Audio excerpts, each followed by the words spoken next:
আলামিন কোরআন কারীমের মধ্যে সাফ সাফ করে জানিয়ে দিলেন, আল্লাযীনা আমানু ইউকাতিলুনা ফি সাবিলিল্লাহ ওয়াল্লাযীনা কাফারু ইউকাতিলুনা ফি সাবিলিত তাগুত ফাকাতিলু আউলিয়া আশ-শাইতান ইন্না কাইদাশ-শাইতানি কানা দাঈফা।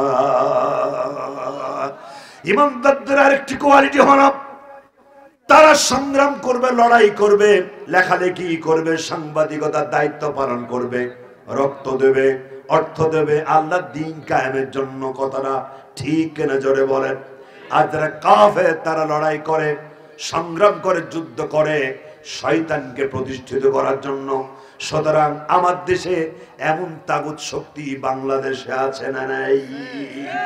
আল্লাহ রাব্বুল আলামিন কোরআন কারীমের মধ্যে চমৎকার করে জানিয়ে দিলেন, ওয়াদাল্লাহুল্লাযীনা আমানু মিনকুম ওয়া আমিলুস সালিহাত وعملوا الصالحات ليستخلفنهم في الأرض كما استخلف الذين من قبلهم।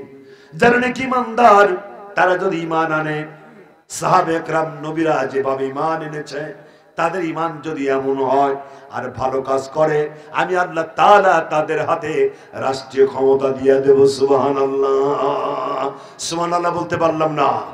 রাষ্ট্রীয় ক্ষমতায় মুসলমানরা এর আগেও ছিলেন না? ছিলেন না? ভারতবর্ষে 850 বছর মুসলমানরাই দেশ শাসন করেছে। গোটা পৃথিবীতে 4 জন শাসক গোটা পৃথিবী শাসন করেছিলেন, তার মধ্যে 2 জন মুসলমান, 2 জন কাফের ছিলেন। সুতরাং সেখানেও মুসলমানরা ছিলেন। এই ভূমধ্য সাগর পাড়ি দিয়ে আফ্রিকার ভূখণ্ডে মুসলমানরাই ইসলাম প্রতিষ্ঠিত করেছিলেন। সেই মুসলমানরা নিজেদের ইতিহাস বেমালুম ভুলে গেছে। আজ তারা হিন্দু কাফের বেঈমানদের কালচার আর সংস্কৃতি নিয়ে তারা তাদের জীবনকে অতিবাহিত করছে, নিজেদের ইতিহাসটা ভুলে গেছে। কথা ঠিক কিনা ভাই?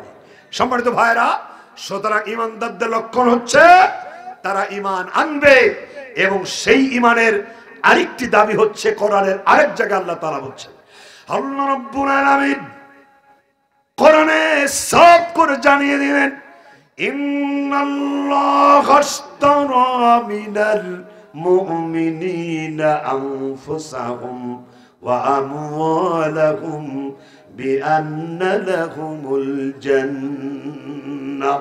ঈমানদারদের আরেকটি পরিচয় হলো, ঈমানদার হলো তারা যারা তাদের জান এবং মালের বিনিময়ে, জান এবং মালটা আল্লাহর কাছে বিক্রি করে দিয়েছেন, আর বিনিময়ে আল্লাহ তাআলা তাদের জান্নাত দিয়ে দিয়েছেন।